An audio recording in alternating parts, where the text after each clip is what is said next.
उमेदवार हेमंत गोडसे हे या ठिकाणी मतदान केंद्रावर ज्या वेळेला दाखल झाले त्यावेळेला त्यांच्यासोबत प्रसार माध्यमाचे काही कॅमेरामॅन देखील होते।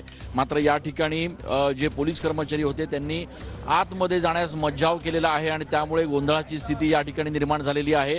हेमंत गोडसे महायुतीचे स्वतः उमेदवार आहेत, मात्र त्यांना देखील या ठिकाणी पोलीस अधिकाऱ्यांनी थांबवलेलं आहे आणि आपण दृश्यांमध्ये बघतो आहे की जे पोलीस कर्मचारी या ठिकाणी उपस्थित आहेत तर त्यांनी वरिष्ठांच्या सूचना नसल्याचं कारण देत या ठिकाणी सगळ्या प्रसार माध्यमाच्या प्रतिनिधींना थांबवलेलं आहे।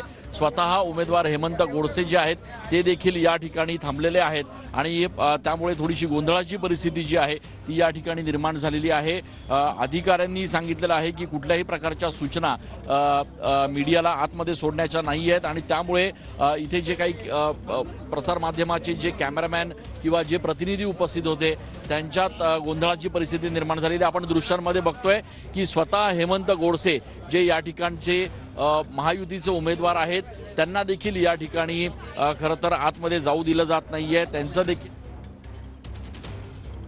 तर उज्ज्वल निकम यांचं देखील औक्षण या ठिकाणी केलं जात आहे। आपण ही थेट दृश्य इथे पाहतोय। उत्तर मध्य मुंबईमधून भाजपचे उमेदवार आहेत उज्ज्वल निकम, त्यांची लढत आहे काँग्रेसच्या वर्षा गायकवाड यांच्या विरोधात। वर्षा गायकवाड यांनी देखील मतदानाचा हक्क बजावलेला आहे। अरविंद सावंत यांनी देखील आपलं मतदान केलेलं आहे। तर दुसरे दृश्य उज्ज्वल निकम यांचं औक्षण केलं जात आहे। अभ्यासपूर्वक म्हणजे याचं प्रशिक्षण द्यायला पाहिजे। खऱ्या अर्थानं ज्यावेळेस ज्यांच्या नेमणुका करत्या त्यावेळेस त्यांना प्रशिक्षण द्यायला पाहिजे। पण राज्यभरात अशा पद्धतीनं कुठंच अडवणूक होत नाहीये। प्रसार माध्यमाच्या प्रतिनिधींना कॅमेऱ्यात शूट्स घेऊ देत आहेत।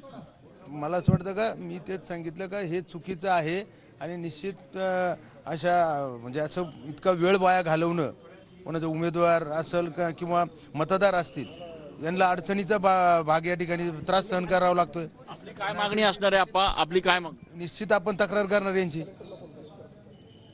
आपण बघतोय की या ठिकाणी गोंधळाची परिस्थिती जी आहे ती निर्माण झालेली आहे। पोलीस अधिकारी जे कर्मचारी जे आहेत ते या ठिकाणी